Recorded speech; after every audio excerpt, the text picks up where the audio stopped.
on mute. Great. Okay. Thank you, mysterious lady who's recording in progress. And I will say, the way we have the recording set up is that you can only it only sees the person who's talking. So you're not all being like currently videotaped. Okay, great. So my idea for these 3 sessions that we're going to be having, and again, they all stand alone. So if you're just here for this week, or if you have to miss one or whatever, it'll be okay. They'll all be great on their own. But the idea is I wanted to give some love to some of the stories and pieces of the Torah, and by Torah I mean kind of more fully like Tanakh, that just don't get enough love. There's like a lot of good stuff in there and a lot of really interesting stories and things. And if we don't hit them with the weekly Torah portion, or if we don't hit them if they're not even in the Haftorah, or maybe they're not, one of the special things we read for the holidays, they just should get some more love. And so I wanted to give them a little love. And actually, as I was preparing for this, I was just like totally enthralled reading all of the texts. We're going to do something from the book of Samuel, First Samuel tonight. And it's kind of like a novel. So I'll give you a little bit of the backstory, because we can't, read the whole book of Samuel today. But I really encourage you. It's pretty accessible online to just kind of pick it up and take a browse through it, maybe on a Shabbat afternoon or something. It's really, there's like intrigue and lying and sex, violence, like the whole thing, it's all there. It's I really, I know they've made movies out of, the Joseph story, but I feel like all this stuff in Samuel, where we have King Saul and King David and Solomon and all of that, I think would make for a very interesting movie. But anyway, so that's kind of a little intro to the next 3 sessions. And before we jump into the text, I want to kind of set our thinking a little bit. I was wondering, here's a question, is if let's think about maybe a time in your life where you had a big decision you were making, or you were starting something new that felt unfamiliar, maybe a new job, maybe you were moving to a new place, maybe, I don't know, you were sending a child to university. I'm not sure, right? Anything that's coming to your mind that you felt maybe that you were unsure about, a big decision. And are there things that you do to help you feel more secure in your decision, or any type of like ritual or superstition or thing that you do when you're trying to figure out a big decision? I'll share something that I sometimes do that is maybe a little silly, but it's not silly, but it's helped. I feel like when I'm making a big decision, lots of things are helpful. And so one thing that can be helpful to me is I'll like kind of check my like horoscope. I'm a Pisces.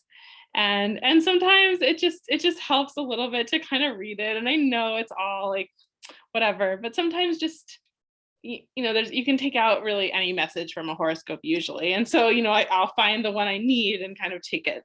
And, that helps. And, also I have like other Jewish practices that can kind of help me feel more grounded. But sometimes, I just I have an astrologer I like, and I go and I read her website, and it can help me feel a little bit more sure. Eric said, eat chocolate. That's a good one too. Yes, to help us feel more sure, like kind of a comforting, a self-comforting, self-soothing type of thing. Other things that you're all thinking of, can answer in the chat, or if you want to unmute. Yeah, Stephen. First of all, your idea about the Pisces thing sounds a little fishy to me, but that's... Oh, but I'm going to kick you out. No, just kidding. Okay, I'm going to mute myself. You see, you have a property that my wife doesn't have, and that is to mute me. Oh, yes, that's true. Well, basically, I think, I'm a little more, I wouldn't say rational, maybe, but, if I know that I'm going to a situation, I try to get some advice from people who have been there and done that before, and just get ideas of what to do or what not to do. Like, for instance, we have Yeah, but for instance, it's not ours, our deal as much, but we have a neighbor who's just put a pool in, and they're putting in they have to get the pump and everything connected. Mhm. And we just heard from my sister who had a similar situation with their neighbors next door. And their neighbors told them that, did you know that the pumps that they use have a propensity to leak in a certain direction towards the neighbor's house? Ah, Now, it's a thing that's easily rectified, but it's something that apparently if they aren't hooking it up exactly right, that this can happen. So again, you find out something that someone's done. So we're going to speak to our neighbors tomorrow and find out if make sure that their installers are aware of the fluke. It's just something with the way that these pumps work. So, mm. I mean, that's nothing that affects us directly, but it could be indirect. So it's like that, or buying a house. Are you living in the neighborhood? What can you tell us about the infrastructure and the streets? And sure enough, somebody warned us in our street that make sure that you get a house that's like not towards the lower end of the block, Mhm. and that, because there's a very old, I mean, the pipes down south of Beth David are the infrastructure is very old, Yeah. and any leaks or overflow of sewers is going to damage, things. So I'm just saying that so you try to find out someone who's been there, done that before. Yeah. So it's kind of when you're thinking about making these decisions, it's information gathering, it's yeah, speaking to people. You speak to your neighbors and I speak to an astrologist, right? It's like the same. No, I'm just kidding. But yeah, it's gathering information, gathering experiences to help kind of get that information to make that decision or to make us feel more secure in wherever we go. Cool. Any other thoughts around this or things that help when you're looking to make a big decision or maybe feeling nervous about a life change or something like this? And then we'll see what one of our biblical people does in this moment.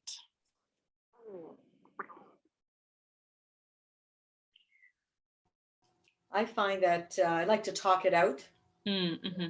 the pros, the cons, and then getting a what do you think from my husband, just to see if we're on the same page, sort of thing. Yeah, definitely talking it out, hearing other opinions. Sometimes I know for me, sometimes hearing others' opinions, especially when they're different from mine, I'm like, oh, wait, actually, I really don't think that. I actually want to go, I'm actually going to disagree with you and not listen to your advice, but it can still help clarify the situation. Definitely.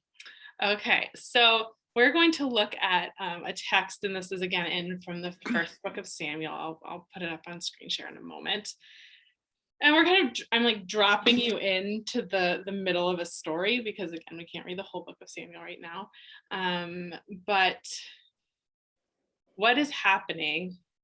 I guess, okay, so we're gonna zoom out for a moment. So here are our characters. We have Samuel, the book of Samuel is named after, and Samuel is a prophet. And he is the one who, he has a special relationship with God, and he anoints Saul as the king. And Saul is the first king of the Israelites, and it's a whole interesting thing because there were no kings, and then the Israelites were like, we want a king, and God says, kings are going to bring you nothing but trouble, but like I guess I have to listen to you. And Israel's like, oh, okay. And so Saul becomes the first king. He's appointed by Samuel. But Saul, after a while, disobeys God, and obviously God does not like that. And in this particular case, Saul is commanded to go to war against the Amalekites and to totally destroy, just like wipe out all of the people, all of the property, everything. Nothing should come back alive, which is pretty gruesome, but we'll kind of guide over that. And what Saul does is he kills everyone except he keeps the king alive and he just captures him, and he takes some of the spoils. He takes some of like the nice sheep and other flocks. And when he's confronted about this, Saul's like, oh, I took the nice sheep and stuff because the people were telling me to, and I thought I'd make offerings to God. And I don't really buy that. But so anyway, so he went up against God. He disobeyed, and because of that, the kingship gets taken away from him, or at least it's not blessed by God anymore. And so when the kingship in the Bible is no longer endorsed by God, the kings tend to get defeated.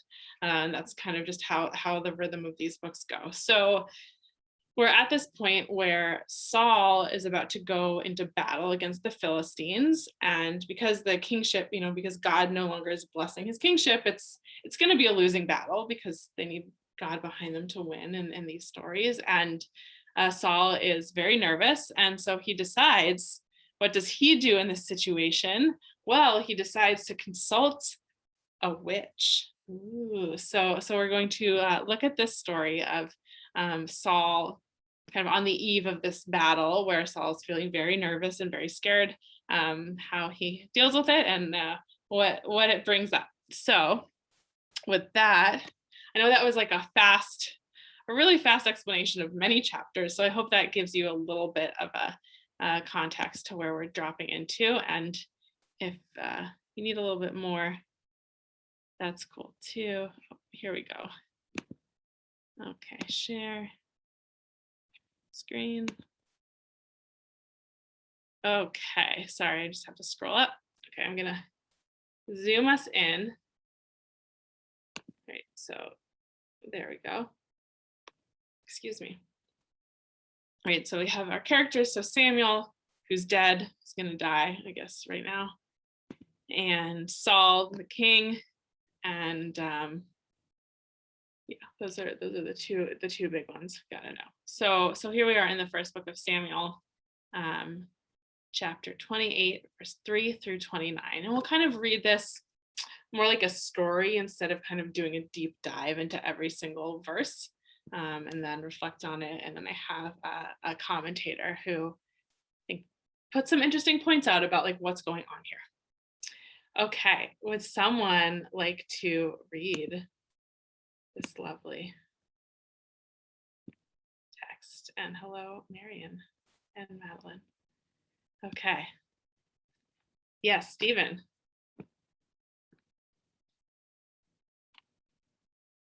Okay. So Samuel had died, and all Israel made lament for him. He was buried in his own town of Ramah, and Saul had forbidden ghosts and familiar spirits, or recourse to ghosts and familiar spirits in the land. Right, so just that, sorry, just that little detail of this thing that is about to happen, that Saul's about to do, Saul himself had forbidden, right? So what they're saying is like consulting, the fancy word, like necromancers, right? People who are bringing back spirits from the dead, who are consulting the dead. Okay. Yeah, it's interesting, yeah, that he ends up 180-degree turn, eh? Starts doing it himself. The Philistines mustered, and they marched to Shunem and encamped. And Saul gathered all Israel, and they encamped at Gilboa. When Saul saw the Philistine force, his heart trembled with fear. And he inquired of Adonai, but Adonai did not answer him, either by dreams or by Urim or by prophets. Right. So if we pause for a second, right? So Saul, he's feeling nervous. He's doing all the things that he usually does, right? He's inquiring to God. He's praying, but he's not getting anything back. And he's also using these Urim, which are these kind of divining stones. And also, he's trying to get in touch with God by prophets. He's trying to get some reassurance and is getting nothing. So he has to resort to other measures. Stephen. Can I ask you what the Urim, it's the Urim and Tumim, right? Yeah. Does that mean that he consulted the Kohen Gadol for this? Because isn't he the only one with the Urim and Tumim, or is that a separate entity? Yeah, that's a good question. I mean, I think that there are this idea of the Urim and Tumim, which exactly as you pointed out, are described. We first get it in the Torah when they're talking about the priestly garments. Yeah. And these two things that they're called Urim and Tumim. And usually when you read a translation of it, it also translates it as Urim and Tumim because it's kind of these like untranslatable things. Like, what is this? But it's not necessarily clear like if these are something that only the high priests have, or maybe these were kind of oracle stones that more people had their hands on, if there was more than like one set of them. And I'm not sure, but so that's a good question. It's interesting. There is a book. It's way out there. I don't even know if you would even accept that any of us read it. It's by I forgot his name, Ralph, somebody or other, was talking about the scientific, the actual components of the tabernacle, and specifically the Aron Kodesh and also the Urim and Tumim and what they were. But it's a really far out answer that I think defies a bit of science. Yeah, I mean, I think anything about the Urim and Tumim is going to be pretty far out. So yeah, it's all right. Back to reality here. Yeah. Then Saul said to his courtiers, "Find me a woman who consults ghosts, so that I can go to her and inquire through her." And his courtiers told him that there was a woman in Endor who consulted ghosts. So Saul disguised himself, put on different clothes, and set out with 2 men. They came to the woman by night, and he said, "Please divine for me by a ghost. Bring up for me the one that I shall name to you." But the woman answered him, "You know what Saul has done, how he has banned the use of ghosts and familiar spirits in the land. So why are you laying a trap for me to get me killed?" And Saul swore to her by Adonai, "As Adonai lives, you won't get into trouble over this." Should we continue? Yeah. At that the woman asked, "Whom shall I bring up for you?" He answered, "Bring up Samuel for me." Then the woman recognized Samuel, and she shrieked loudly and said to Saul, "Why have you deceived me? You are Saul." Yes. Okay, so we'll just pause there. A lot just happened, right? So we have the witch of Endor, and of course she is looking out for herself, and she doesn't want to get in trouble because she knows that what she's doing is, I guess, illegal. I'm not sure if illegal is a correct word to use, but there's been a decree from the king that she should not be doing that. And of course, Saul swears to her that she'll be fine. She won't have any punishment. And so he asks, her to bring up Samuel, the priest, who, again, he hasn't seen since Saul disobeyed God with the Amalekites. Saul and Samuel never saw each other again. So they parted ways. And then Samuel dies. And so this is the first time actually Saul is seeing Samuel in a really long time.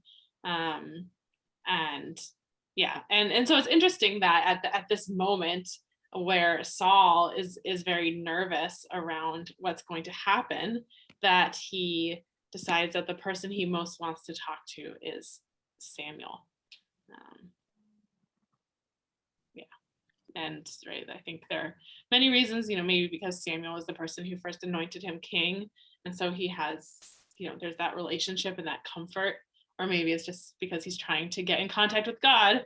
And so this is like kind of a very circuitous route, because he's going from the woman who is raising Samuel from the dead to Samuel to hopefully get to God. But, not sure if that path is going to work, but maybe it will. So,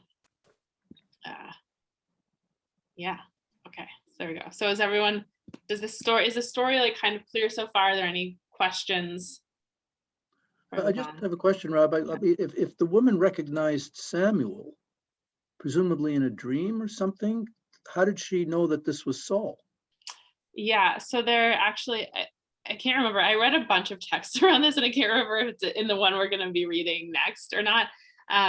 But one of the ideas was that when people are summoned from the dead in this way, when a normal person wants to summon someone from the dead, they come out feet first. But when a king summons someone out from the dead, they come head first.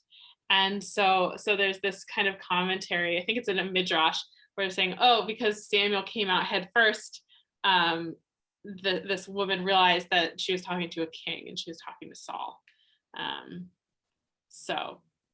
Okay. Yeah, we're going to see in the next text, so we're going to kind of do the story, and then we're going to see what are some interpretations of what's actually happening and going on here. Because I think, right, we have this example of like sorcery or witchcraft in a way, and of course the rabbis have a lot of trouble with that, and they're like, well, this can't be witchcraft. Like we don't do that type of stuff. We don't believe in that type of stuff. So what was it? So we'll get to see a little bit more on that in a little bit. Any other questions or thoughts before we keep going? Okay, great. Okay, Stephen, if you'd please. Okay, the king answered her, "Don't be afraid. What do you see?" And the woman said to Saul, "I see a divine being coming up from the earth."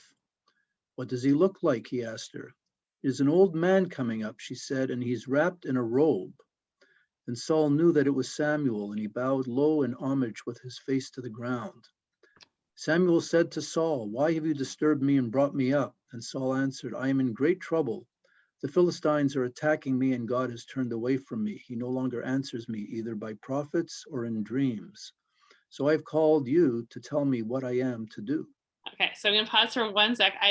There's not that much in the Hebrew Bible and the Tanakh around life after death. Very little. But here is one like little tidbit, right, that we get in the text, which is very little. It's just Samuel saying, "Why have you disturbed me?" Or like, "Why did you bring me up from wherever I was?" Right? So yeah, so we don't get a lot there, but we do get a hint of like there's some life after death thing happening here. Yeah. Okay. I continue? Should we continue? Yes, please. Okay. Samuel said, "Why do you ask me, seeing that Adonai has turned away from you and has become your adversary?"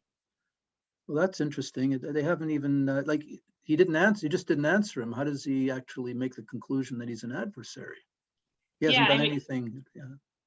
Yeah, I mean, I think this is way back from, the part that we skipped because we couldn't read the whole book, but this idea that because Saul disobeyed God, God kind of was like, "Okay, we're done. I'm done with you." Yeah. And okay. Yeah. And it's interesting because I think here Samuel's almost saying like, "Why did you bring me back from the dead? Like, you already know this already. You know that you've gotten on God's bad side. I told you that years ago. Like, why do you need me to tell you this again? Which I think is very human. And I think sometimes when we don't want to accept something, even if we know it, even if we already know it, sometimes we need someone else to like say it to us again, because it can be harder to deny when someone else from the outside is saying it to you. Yeah. So Adonai has done for himself as he foretold through me. Adonai has torn the kingship out of your hands and has given it to your fellow, to David, because you did not obey Adonai and did not execute his wrath upon the Amalekites. That is why Adonai has done this to you today. Further, Adonai will deliver the Israelites who are with you into the hands of the Philistines. Tomorrow your sons and you will be with me, and Adonai will also deliver the Israelite forces into the hands of the Philistines. Not really a great message. I can only imagine Saul kind of regretting. He wants to bring Samuel up to have some reassurance. And what does Samuel say to him? He says, "This battle, it's not going to work out, and not only that, but you and your sons are going to die." At once Saul flung himself prone on the ground, terrified by Samuel's words. Besides, there was no strength in him, for he had not eaten anything all day and all night. Rabbi, we didn't see the previous chapter, but did he purposely fast? I mean, was this one like a penitent fast of some sort that he did, or just that he was so excited and worried that he didn't eat? Yeah, I think it was more of a worry. I don't think it was purposeful. Okay. The woman went up to Saul, and seeing how greatly disturbed he was, said to him, "Your handmaid listened to you. I took my life in my hands and heeded the request you made of me. So now you listen to me. Let me set before you a bit of food. Eat, and then you will have the strength to go on your way." He refused, saying, "I will not eat." But when his courtiers as well as the woman urged him, he listened to them. He got up from the ground and sat on the bed. The woman had a stall-fed calf in the house. She hastily slaughtered it and took flour and kneaded it and baked some unleavened cakes. She set this before Saul and his courtiers, and they ate. Then they rose and left the same night. Awesome. Thank you. So I'm going to stop screen share for a sec. See all of you. Yeah, Sergo, I wanted to kind of take us to the end of that chapter. I think it's interesting that it ends with the witch of Endor woman like forcing Saul to eat. It feels very Jewish, even though, I mean, she's not necessarily, this woman's not necessarily Jewish. She's like, "You have to eat, you're starving, you haven't eaten all day." And then they eat, and then yeah, so this is the episode of the Witch of Endor, which I just find interesting. I think it's, again, another one of those stories that does not get that much love. And we're gonna see, I'll put back on screen share in a moment to see a little bit more of what do the rabbis make of this episode, where we have this supernatural thing happening. But are there any reactions so far? Is this like a familiar story? Is this something you've never encountered before? Is it surprising? Where is it hitting you right now? Yeah, Stephen. And I don't, maybe I'll let, if anyone else has a comment, I just had a quickie, but maybe I'll let some other people answer if they have any pressing thoughts, and then I can tell you what I think. Thank you, Stephen. Anyone else have a thought, a reaction, something coming up? Does it feel like, I know some of us spoke about the things we do before, like a big decision or a big change. Is this resonating in that way, or is it similar? Yeah, Ruth. Was this partly because he had mental issues at that point? Because that was like Saul had mental issues and had tried to kill David several times, and which happened before Samuel died. So, like, is that why he went to this lady who was a witch or whatever she was? Good question. Because it was foreseen that they would all die in that next battle. We knew that the Philistines would kill Jonathan and the whole family, as well as Saul. Otherwise, David couldn't have continued being king. Like, he was only in Hebron, in that area, because the northern part still followed Saul. Yeah, so I think one of the many things about the book of Samuel, is that it's a story, but it's also a series of episodes, and we can take this as a one continuous story, or if we wanted to look at it in kind of more of a scholarly biblical critical light, there's ideas that these are all kind of like separate stories, or some of them go together and some of them don't necessarily go together. They're kind of separate episodes. So Ruth, back to your original question around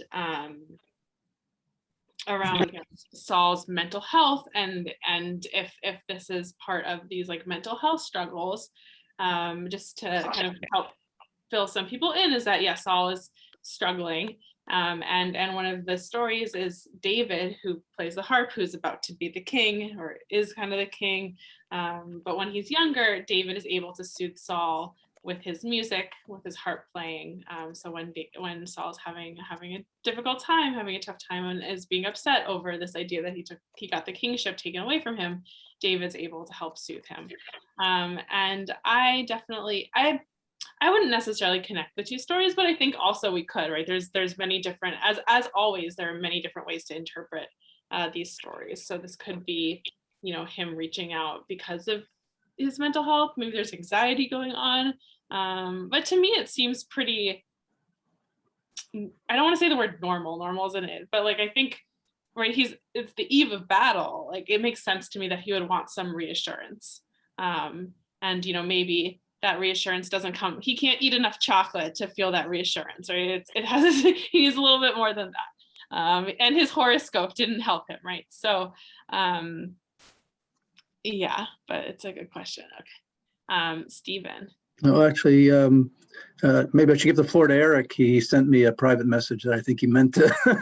Eric, you want to share what you said, or is that just no, nothing? Okay. Yeah, I just wonder, Rabbi, if this, wasn't it the Rambam who said that a lot of prophecy in that is related through dreams? And that I think, just picking up on what Ruth said, I was just going to say something similar, that, he hadn't eaten all day. He's quite nervous. He's not getting any responses. And I just wondered if through his mental faculties or whatever, that he's actually in a dream state. And he's actually getting the answer from Hashem that he didn't get directly before, but is getting it in a different way, in the term of a prophecy with a negative outcome.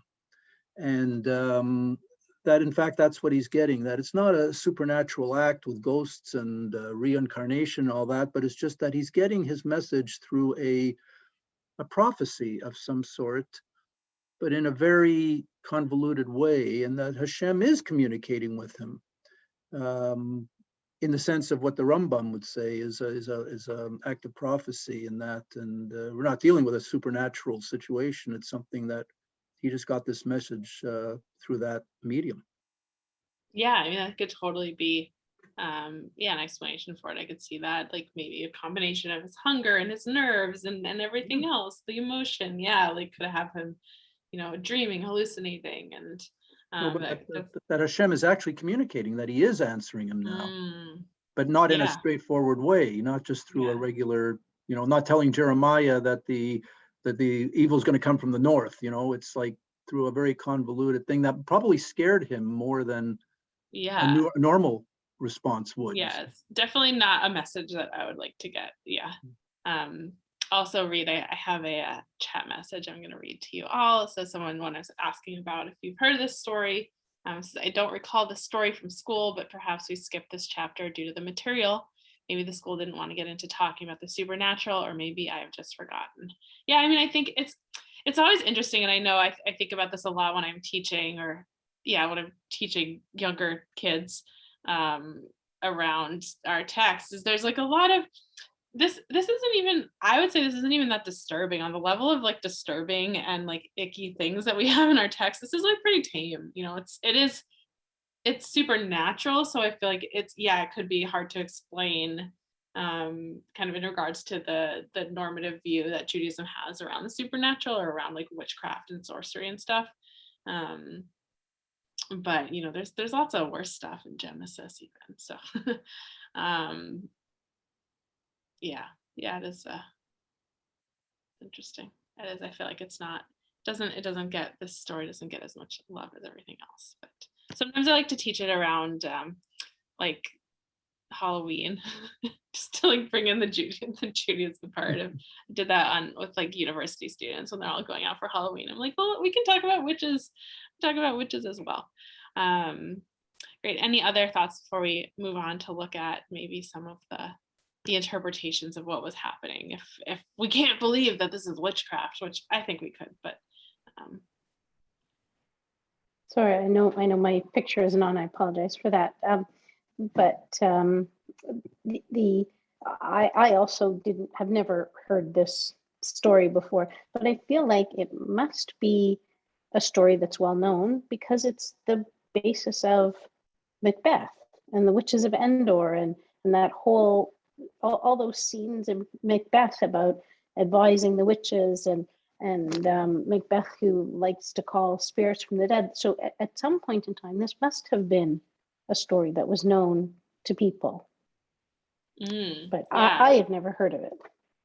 Yeah, thanks for bringing that up, Madeline. And I think it's the question I have from that is Macbeth based off of this, or is this just kind of a common trope of like bringing back someone from the dead, right? So maybe was this story in the Bible also part of, what was there? And I think I was reading that there are kind of similarities in other kind of ancient Near Eastern literature around people bringing up other people from the dead. But I guess if they have the same name, it's probably more based off of this than anything else. But I think it's definitely a trope. Of bringing back people.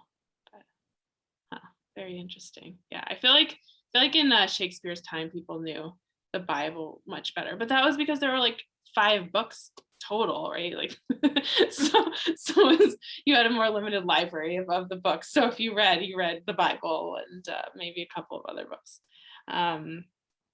Yes. Okay. I'm going to read another mysterious chat. So again, it's interesting that Saul had initially forbidden exactly the thing that he later was drawn to. It's interesting. Yeah. Okay, I'll keep going. His prohibition of necromancy could have been a reflection of his own attraction and belief in the supernatural, further undermining his legitimate connection to Hashem. Ooh, yeah. Is it like he outlawed it because he was attracted to it and he wanted to kind of like create a barrier for himself because he knew that this wasn't something he was supposed to do as, the anointed king by God, or was it, yeah, something about how the supernatural could somehow undermine him? Yeah, it's an interesting.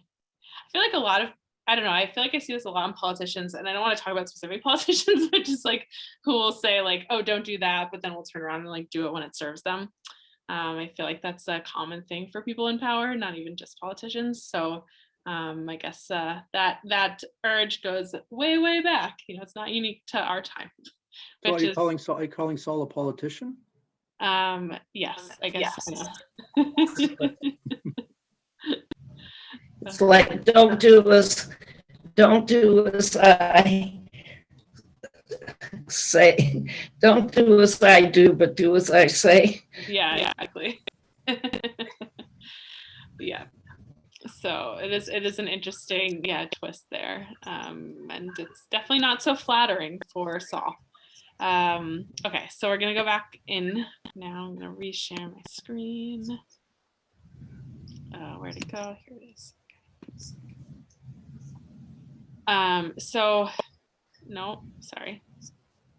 So we're going to look at a commentary by the Malbim, who is, they put it here, a late 19th century rabbi and biblical commentator from Eastern Europe. He actually has a really interesting biography where he kind of, he was a leader in a bunch of different communities, and each community would kind of piss people off and like kick him out, or he'd have to go somewhere else. But a great scholar and really has some good commentaries. And here he kind of puts together, he assembles a lot of different, puts a lot of different thinkers together, so we get to see what they think. And so this is a commentary on Samuel 28:12, which is the woman saw, which is, sorry, I know this is probably making you dizzy. Where did it go?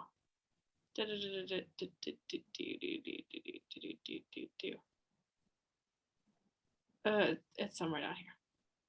But yeah, it's like, oh, it's here. It's the woman, they translate it here as recognized. But here it's like she recognized, she saw Samuel. And so it's like, okay, she somehow brought this guy up from the dead or something. So what's happening? So that's what the commentary is on. Sorry, I'm gonna flip again. Okay, so that's what we're seeing. So there are many commentaries on this.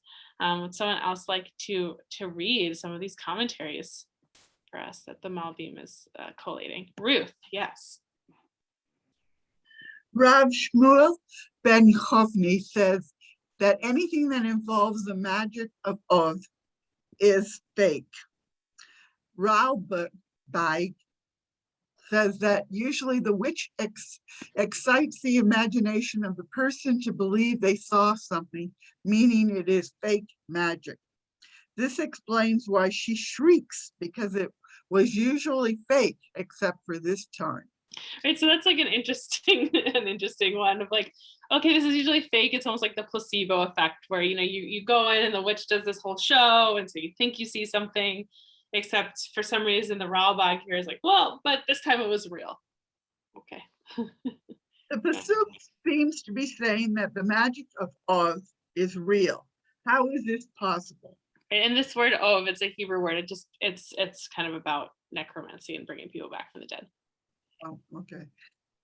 Rav Chai Goen and Rav Sadai Sadia says the woman didn't bring Samuel back to life. Rather, Hashem did it.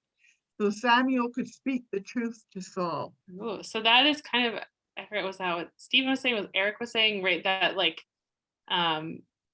actually here, Saul is able to speak to God. He does get that.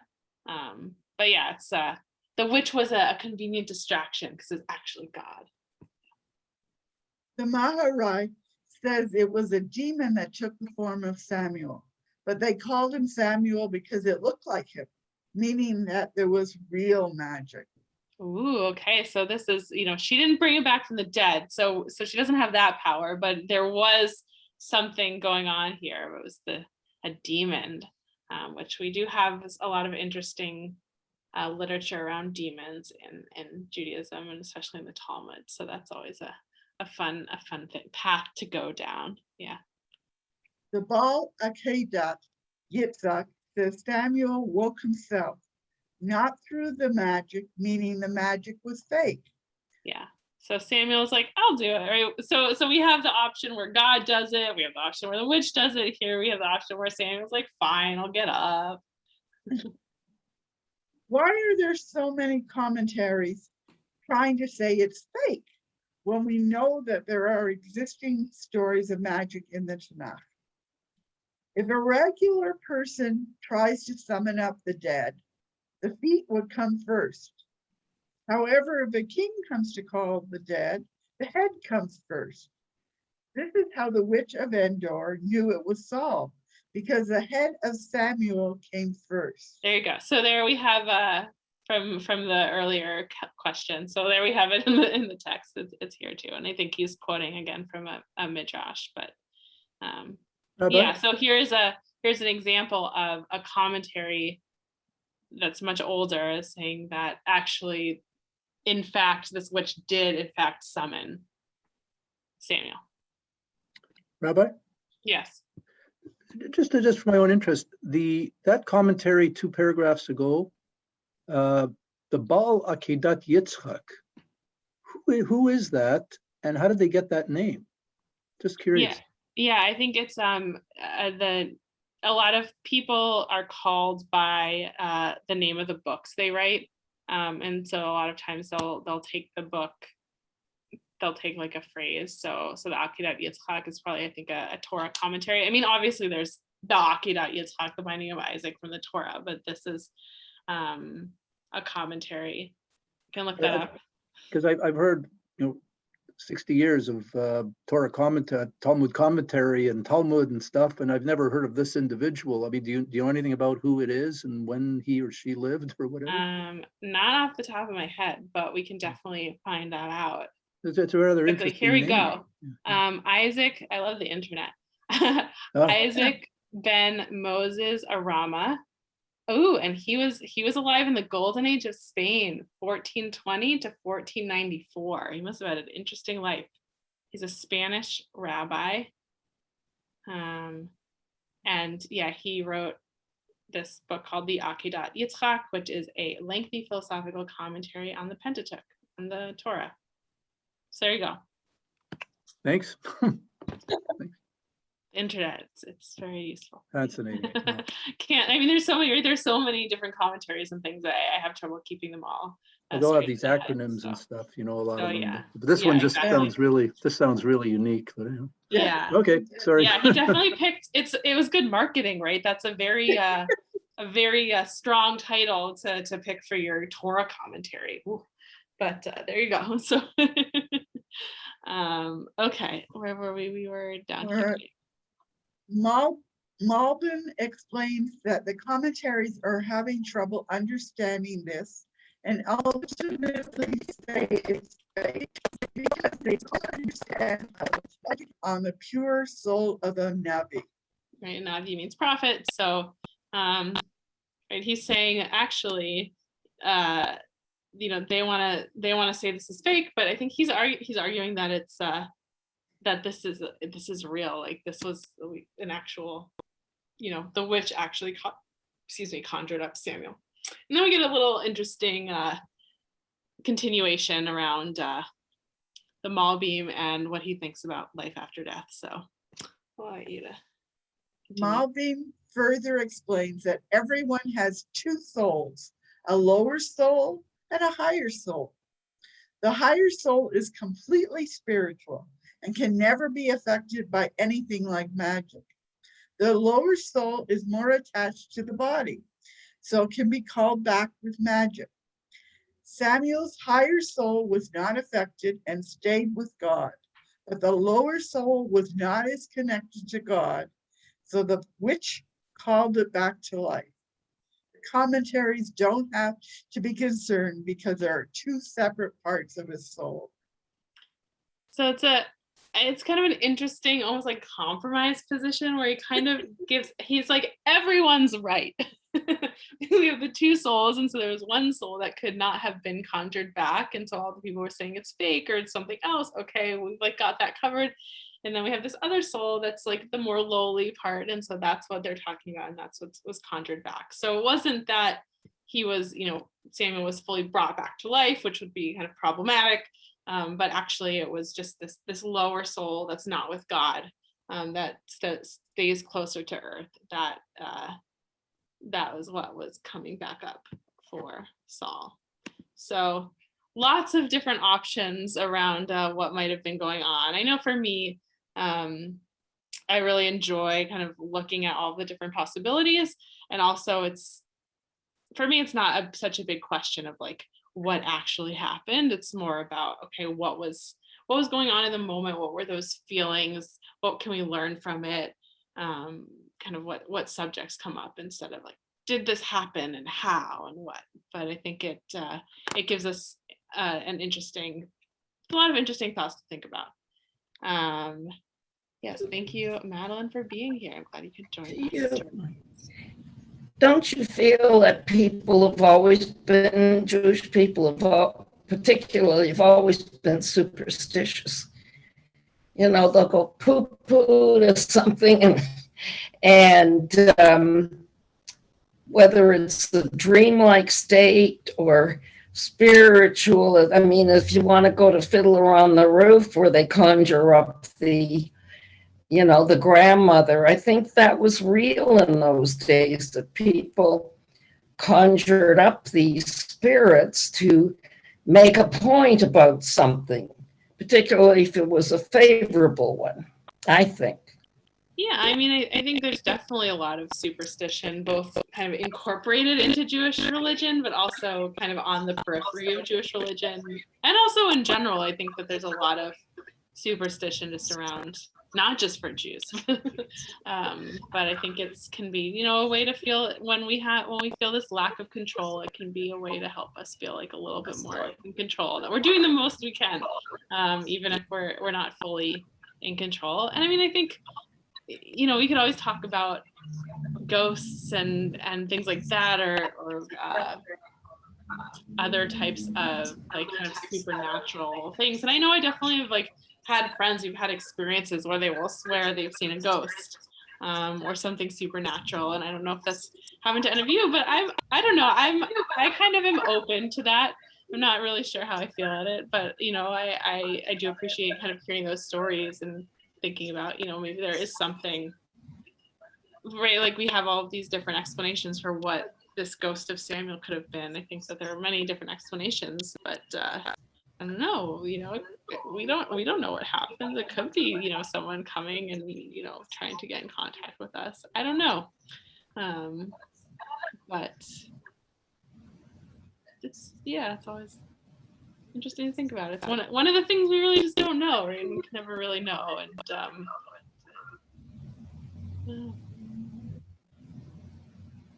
don't know, any thoughts on that? I went in like a, yeah, Stephen. Oh, no, did you want to continue on? I didn't want to hold you up if there was more you wanted to present. No, it's not. Yeah, I mean, I think that there are superstitions. I mean, we know about superstitions that come in that we have even up to today. I mean, one of them, why Orthodox boys don't have their hair cut till they're 3 is because of a demon that's supposed to attack Jewish boys. So they want to keep him, camouflaged as looking like a girl, right? To prevent Lilith from figuring out if it's a boy or a girl until he's about 3 years old, when he can fend for himself. So we even have until now in the Orthodox circles, a superstition like that that there's demons. And it even goes back. I mean, I even have problems kind of looking at the supernaturality of angels, because you have what happened, talking about Balada Kedak Yitzchak, what happened at the time of this, the binding of Isaac. Abraham saw, quote unquote, not Hashem, it was an angel that was sent, right? Well, what does that encounter actually mean? It's always bothered me with angels. Were the 3 men who approached Abraham when he was in his tent? Isn't there a midrash that says that they were actually 3 angels sent by God on the way to Sodom and that? who were these people, these apparitions? I mean, we have these very mysterious things, or who wrestled with Jacob in the desert there. We have all these encounters of beings that the Mefarshim even say could have been angels or supernatural beings and not actual human beings. So we have that in the Torah kind of overtly there, not as shadim or ghosts and that, but as actual part of the actual intricate part of the story and the meaning. And right up to now, you know, that through all these ages, that this belief of Lilith and all that is all still supernatural. So I don't think, despite what is written in the Torah, that we shouldn't believe in that, that there still are customs that are related to that and stories in the Bible that you can't really divorce from the fact that there is possibly, it's a, I wouldn't say a ghost story, but certainly unexplained apparitions that were not human. Yeah, I mean, there's definitely a lot of supernatural beyond, like the switch. But yeah, you mentioned angels and all of that, and I think there are, you know, lots of different ways to understand them. And yeah, I feel like with the Enlightenment and the pressure to have religion be like more, you know, scientific and less like that we lost a little bit of that, but it's still very much there. And I think it's yeah, we don't always have to be so rational, and I don't think religion needs to be rational, and we don't always need to be rational. It's very interesting that you say that, because I think it's very true, and I think it's part of our religion that we believe in some of these entities and don't really understand them. And I guess it's part of our frailty, not understanding the ways of Hashem, right? Isn't that what the explanation given, that we don't understand God's ways? They exist, and even though we can't understand them on a physical, materialistic point of view, that it's part of our liturgy, part of our belief system, and like you say, part of our spirituality that's beyond what is tangible. Yeah, I mean, I know for me, I've definitely had things happen to me in my life that I can't explain, and like there is some mystery there, and I think that, yeah, I don't always know what to make of it, but there you go. And we have, yeah, all sorts of superstitions. Even, you know, you mentioned the hair cutting thing, but even, you know, among Ashkenazi Jews, the tradition not to name a child after a living relative, right? Like that's pure superstition there, right? It's about how you know, not wanting the angel of death to get confused. Like, okay. And there are a lot of pieces with that, but yeah. Okay, I have a question. Could the Malbim be looking for a way to connect the idea of the partitions of the soul to a story in the Tanakh? Oh, not sure. Maybe. I mean, maybe he kind of held that idea and liked it. I know that there's a similar idea in some like Kabbalistic works as well, of these different parts of the soul, and one part going to God and one part kind of staying around or being reincarnated and going into someone else. So there is this idea. And maybe he's like, yeah, I got to get this in. But I'm not sure. Definitely a possibility. Okay, well, I don't want to go on too much longer, just because I know a lot of us are going to mini, and I want you to have a moment if you need to like close your eyes, because it's, you know, just more screen time. But yeah, thank you all so much for coming to Torah Tuesday. Hopefully I'll see you next Torah Tuesday, which is just next Tuesday. And we'll do another underloved but awesome story from Tanakh. Thank you. Thank you Thank all. you. Thank you very much. Thank Thanks a you. lot. Yeah, that was very that was wonderful. Thanks. Yeah. See ya. Good night. Thank you, Rabbi. Have a good evening.